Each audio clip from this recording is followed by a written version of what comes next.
자, 그래서 우리 지금까지 공리주의하고 음으론 두 가지 이제 이론을 살펴봤는데, 자, 근데 두 가지가 다 따로 떼놓고 보면은 다 맞는 얘기 같잖아요. 그쵸?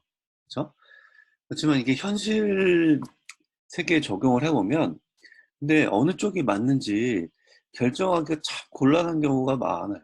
그러니까 둘 다 굉장히 중요한 그 윤리 이론이지만, 그 참 어려운 경우가 많습니다. 그래서 그런 걸 보여주는 이제 사례로 제가 이제 해치해치 계곡 개발 논쟁이라고 하는 걸 우리가 좀 살펴보려고 하는데요. 이거는 이 환경 관련된 그 논쟁의 뭐라 그럴까요? 그 표식격이라고 할 수 있고 현재 우리 환경 운동에도 굉장히 중요한 영향을 미친 그런 중요한 사건, 예, 사건이라기보다는 이제 토론입니다. 중요한 토론이에요.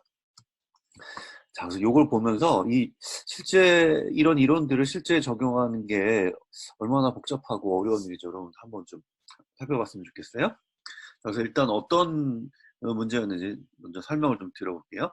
그래서 해치해치 계곡이라는 곳은 그 미국에 있는 미국의 샌프란시스코라고 하는 곳 근처에 있는 계곡입니다. 계곡인데 그 정말 아름다운 곳이죠. 그리고 물이 풍부한 계곡입니다. 물이 풍부한 계곡인데 이 옆에 이제 샌프란시스코라고 하는 대도시가 있어요. 대도시가 있는데 이 샌프란시스코는 그 물이 부족한 그런 도시예요.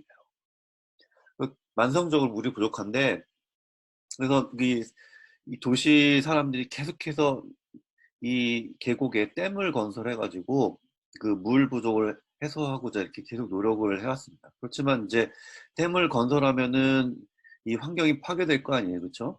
많은 자연 환경의 훼손이 있을 테니까 그 반대하는 사람들이 이렇게 의견이 분분했는데 그러다가 이제 그 1906년에 이제 지진이 일어났네요, 쪽 지역에 지진이 일어나가지고 그 더 이상 이제 물 부족을 감당할 수 없는 상황이 됐어요.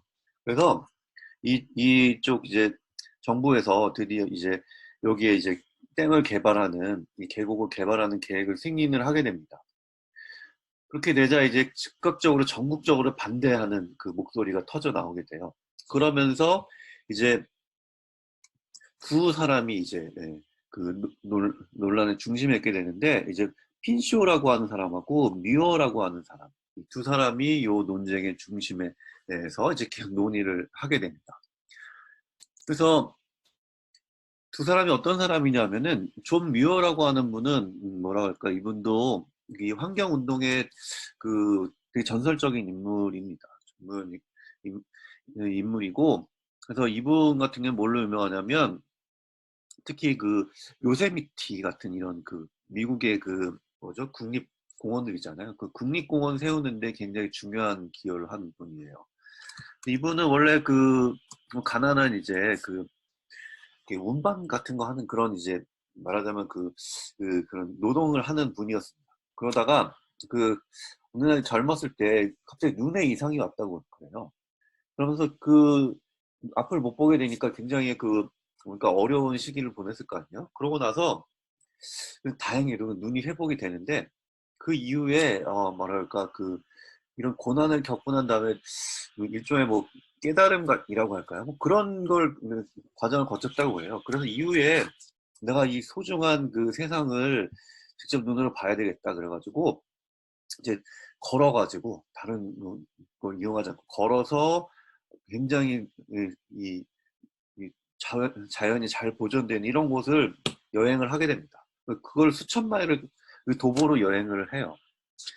그러다가 이제 그 캘리포니아에 있는 시에라 산맥 이제 거기에 정착을 하는데 거기서 이제 그 책을 많이 씁니다. 책을 많이 써요. 그 책이 어떤 책들이냐면 이제 그 자연의 어떤 아름다움을 칭송하는 그런 책들입니다. 근데 그게 인기를 얻어가지고 이제 말하자면 베스트셀러가 되고 막 그렇게 된 거죠. 그리고 당시 이때가 이제 이분이 활동하던 시기가 그 우리나라 이제 70년대처럼 급격하게 막 경제가 발전하던 그런 시기였거든요. 그래갖고 이제 그 자연폐가 이런 것들도 막 일어나고 시작했던 그런 때였습니다. 그러다가 이제 이분이 그 유명해진 계기가 이제 그겁니다. 이 국립공원, 그러니까 자연 어떤 국립공원이라고 하는 거는 그 지역을 이제 말하자면 우리나라 그린벨트 같은 것처럼 개발을 제한을 막는 거죠. 개발을 못하게 하고 거기서 이제 그 관광만 제한적으로 할 수 있게 환경을 파괴하지 않는 선에서 그렇게 관리하는 걸 말하는데 또 요때 그 국립공원법을 만들어 가지고 정말 미국의 그 아름다운 곳 이런 곳을 그 훼손되지 않도록 보호하는 그런 일을 하는데 거기서 이제 결정적인 일들을 합니다.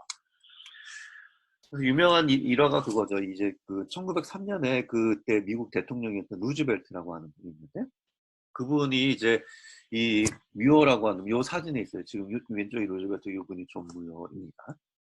그래서 이분을 찾아와가지고 같이 3일간 그 여행을 한 적이 있습니다. 이 요세미티, 이 시에라의 지역에 있는 요세미티라고 하는 요 정말 아름다운 요 지역, 요 지역을 요 여행을 떠나서 이제 3일 동안 같이 이제 묵은 거예요. 그러면서 이제 대통령이 이 존 무어의 사상에 대해 감명을 받습니다. 그래가지고 이 루즈벨트가 이제 되게 혁신적인 환경보호 정책을 펼치게 돼요. 그래서 막 그 넓은 지역을 이제 국립공원을 지정하고 환경 보호하는 여러 가지 법도 만들고 막 이렇게 합니다. 그리고 이제 뮤어가 창안한 유명한 단체 중에 이제 시에라 클럽이라고 하는 곳이 있어요. 여긴 지금도 세계 최대 환경 단체 중에 하나입니다. 이런 뭐 여러 가지 중요한 업적을 남긴 분이죠. 그래서 이제 이분 유명한 것 중에 하나가 이제 그 존 뮤어 트레일이라고 하는 게 있습니다. 이 세계 3대 트레킹, 그러니까 이 트레킹이라고 하는 게 이렇게 이 사진만 봐도 참 그 감탄이 나오는 그런 풍경들이죠, 그렇죠? 네. 이런 아름다운 곳을 이렇게 도보로 걸어서 여행하는 거를 이제 트레킹이라고 하는데 말하자면 등산이죠, 등산 우리 식으로 얘기하면 등산하는 거를 이제 트레킹을 하는데 그 세계에서 가장 유명한 세 개의 코스 그러면 이제 몇 개 뽑는데 그 중에 하나가 이제 존 뮤어 트레일이라고 하는 곳이 있습니다. 그래서 이분의 그 업적을 기려가지고 요세미티 국립공원에 이제 존 뮤어 트레일이라고 하는 곳이 있습니다. 이게 세계에서 가장 이제 유명한 코스 중에 하나입니다. 저도 참 죽기 전에 한번 꼭 가봐야 되는데 그렇죠? 정말로 기가 막히게 아름답죠? 네. 자, 하여튼 이런 자연을 보호하고 이런 일을 하신 유명한 분입니다. 존 뮤어라고 하는 분이. 근데 핀쇼라고 하는 인물도 그 환경 역사에 이제 남아있는 중요한 인물이에요. 이분은 어떤 분이냐면 말하자면은 이분은 그 엘리트 학자 출신입니다.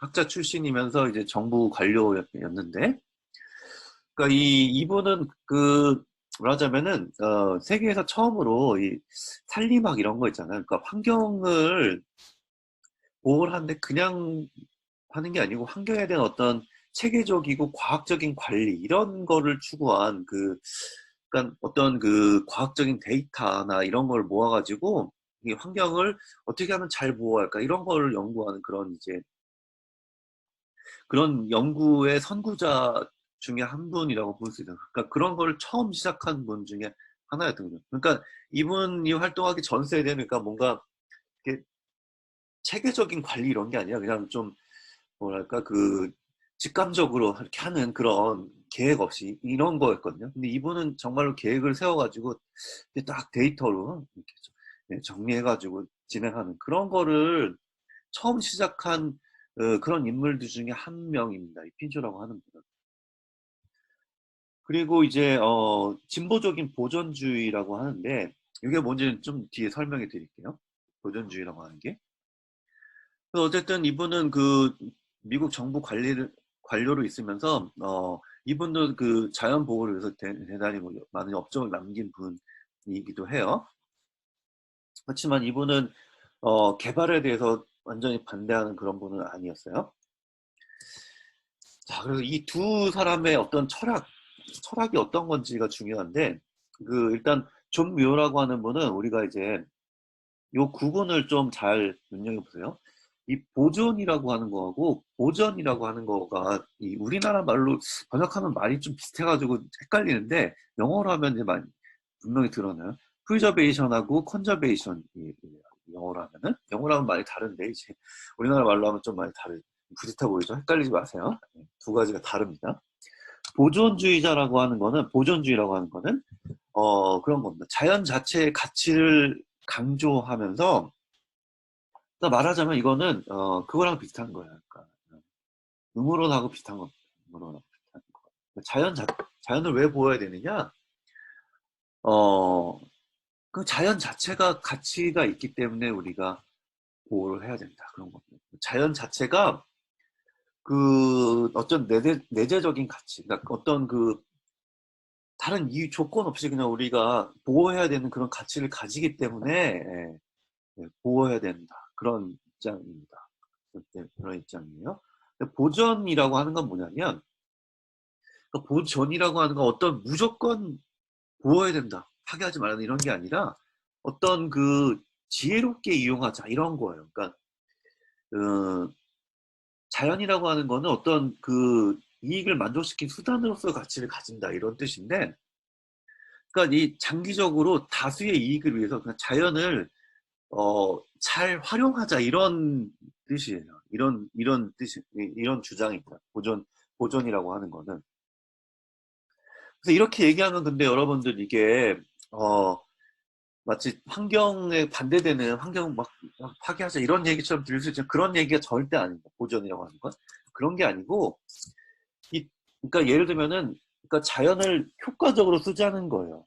효과적으로 써서 낭비가 안 되게 가장 효율적으로 써서 그게 뭐 효율적으로 사용하는 방식이 뭐냐면 바로 자연을 보호하는 것이기도 하다 이런 거입니다. 그래서 자연을 어떤 공공재로 취급을 해가지고 정부가 나서서 관리하고 그렇게 하는 거 말고 그 자연을 사유재로 취급하고 어떤 잘 우리가 활용하자 이런 거예요. 그러니까 시장에 맡기자 이런 주의죠. 그러니까 예를 들면 이분 이쪽 주장 중에 하나 뭐냐면 자원이 왜 남용되냐면 가격이 너무 싸서 그렇다는 이런 식이에요. 그래서 이 좋은 보존에 대한 좋은 예가 이제 쓰레기 종량제 같은 그런 거죠. 그러니까 쓰레기 종량제는 뭐냐면 여러분들은 모르겠지만 지금은 쓰레기 종량제가 없었던 때를 여러분 산 적이 아마 없을 거예요. 근데 옛날에는 어땠냐면은 여러분들 지금 쓰레기를 그 봉투에 담아서 버려야 되잖아요. 전용 봉투에 정해진 봉투에 버려야 되는데 옛날엔 그냥 골목마다 이렇게 그냥 대충 쓰레기 모아놓으면은 쓰레기 차가 와서 그냥 치워갔어요. 종량제 같은 거 안 하고. 그러니까 그냥 쓰레기를 많이 버리든 적게 버리든 그냥 다 그냥 버리면 알아서 치워주는 그런 시스템이었단 말이에요. 그러니까 어땠냐면은 쓰레기가 엄청 많이 나왔죠. 엄청나게 많이 버렸어요, 진짜로. 근데 이 종량제가 시작이 되면서 시작될 때 이 시민들의 우리나라 사람들의 저항이 되게 심했어요. 왜? 그 전까지는 그냥 뭐 쉽게 그냥 쓰레기통에 담아 놓으면 다 가져갔는데 이제 그게 아니라 쓰레기 봉투를 사야 되잖아요. 그죠? 그러니까 내 돈이 들어가는 거 아니에요? 돈을 더 들여야 되니까 사람들이 저항이 심했죠. 그렇지만 이제 몇 년 지나면서 이제 차차 이제 정착이 돼 갔는데 종량제가 되면서 사람들은 종량제를 싫어했지만 자기 돈을 내고 벌어야 되니까 어떻게 됐어요? 결과적으로 쓰레기 양을 획기적으로 줄였단 말이에요. 이 쓰레기 종량제라고 하는 이 제도가 대단히 성공적인 제도였습니다. 쓰레기 양을 엄청나게 줄였어요. 우리나라 진짜로. 그만큼 이게 좋은 제도인데 이게 그런 취지죠. 그러니까 이 관리를 시장에 맡기는 거예요. 그러니까 자연이 너무 싸서 그렇다는 거고, 그러니까 이거를 되게 효율적으로 자연을 사용하게 하자. 그게 가장 그리고 자연을 잘 보호하는 길이다. 요런 뜻입니다. 요런 주장입니다. 그래서 공리주의의 어떤 한 형태라고 할 수 있어요. 그러니까 가장 이 자연을 활용하는 가장 좋은 방법을 찾자 이런 겁니다. 그러니까 무조건적인 자연 보호 이런 건 아니라는 거예요. 그거는 오히려 자연을 더 해치는 그런 거일 거고, 그러니까 뭐 불법적으로 무조건 막으면 불법적으로 쓰고 막 그럴 수도 있을 거 아니에요, 그렇죠? 그렇게 하는 게 아니라 효과적으로 써서 가장 말하자면은 많은 이득을 얻을 수 있는 그런 방안을 쓰는 게 자연한테도 좋고, 그 인간한테도 좋고 그런 거다. 윈윈하는 거다. 네, 그런 주장입니다.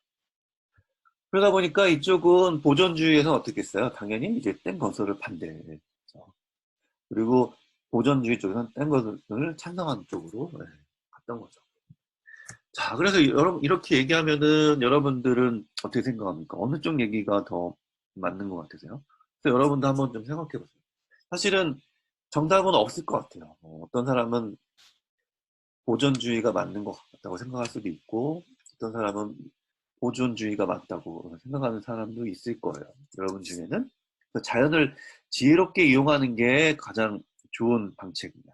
아니면 자연의 어떤 본래적인 가치를 지켜주는 게 가장 좋은 방향이냐 하는 걸 결정하는 거는 쉬운 일은 아닐 거예요. 그래서 아마 여러분들도 각자 답이 다를 겁니다. 그래서 여러분도 한번 좀 어느 쪽이 더 맞는 얘기 같은지 각자 한번 생각을 한번 해보세요. 자, 그래서 저도 어느 쪽이 맞는지는 잘 모르겠습니다만은 역사를 보면은 어떻게 어느 쪽으로 갔냐면은 그 뒤 역사는 어떤 식으로 결말이 났냐 하면은 표면적으로는